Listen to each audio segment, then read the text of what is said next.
Hello everyone. For this video on dissertation research, I'd like to approach the topic of natural law theory.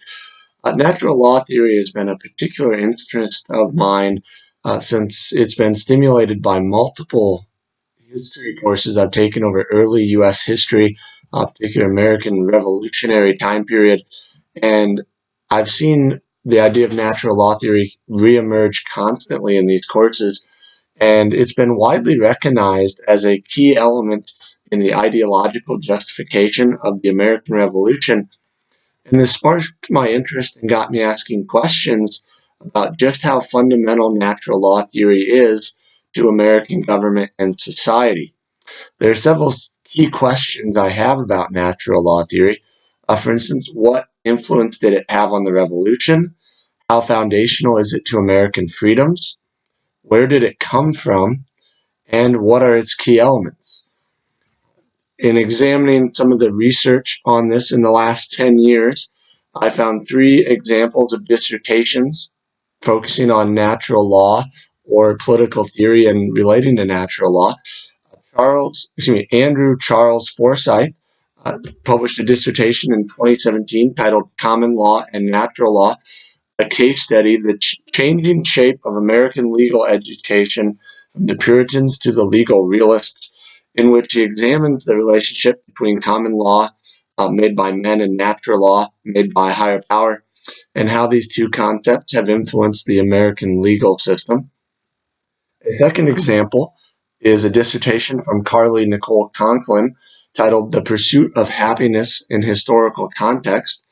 In this dissertation, she provides an in-depth pursuit of the meaning behind the phrase, the pursuit of happiness. This phrase is familiar to many Americans because of its use by Thomas Jefferson in the American Declaration of Independence.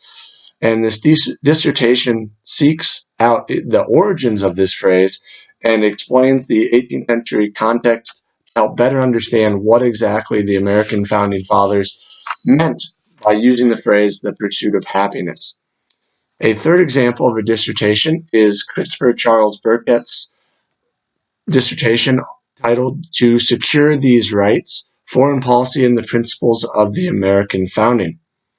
This dissertation examines the approach to foreign policy applied by founding era statesmen and diplomats from the United States. Burkett here shows how natural law theory provided first principles which U.S. statesmen could then use to guide them in their decision making on unique situations. Several secondary sources that would be essential in any examination of natural law theory, especially in relation to the American Revolution and the founding era, would be first off Bernard Bailyn's The Ideological Origins of the American Revolution, where Bailyn looks at 5 key sources of ideas which provided the founding fathers with an ideological framework for the revolution in which they could defend their rights, such as classical authors, Enlightenment philosophers, English common law, New England Puritanism, and Commonwealth writers. A second key secondary resource would be Trevor Colburn's The Lamp of Experience, Whig History and the Intellectual Origins of the American Revolution. Here, Colburn examines the connection between Whig writers in England, who supported the rights of Parliament against the king, and the arguments made by America's founders. A third source would be Alan Heimert's Religion and the American Mind, From the Great Awakening to the Revolution. Heimert here examines the connections between Enlightenment theories of natural rights and Puritan theological emphases on things like the idea of the covenant. He shows an interrelationship between these two schools of thought that could be used to contribute to a justification of the American Revolution.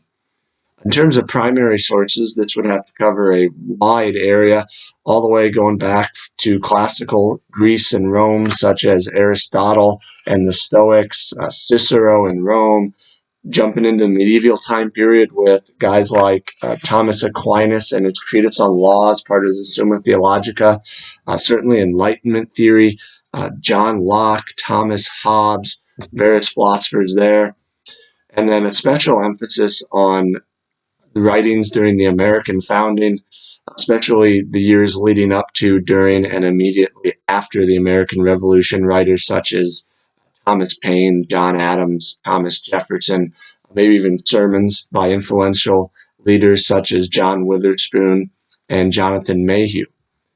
All these sources, along with probably some necessary philosophical and moral history sources, would help me answer those big questions about natural law theory as to what influence natural law theory had on the revolution, how is it foundational to American freedoms, if it is, where did it come from, and what are its key elements.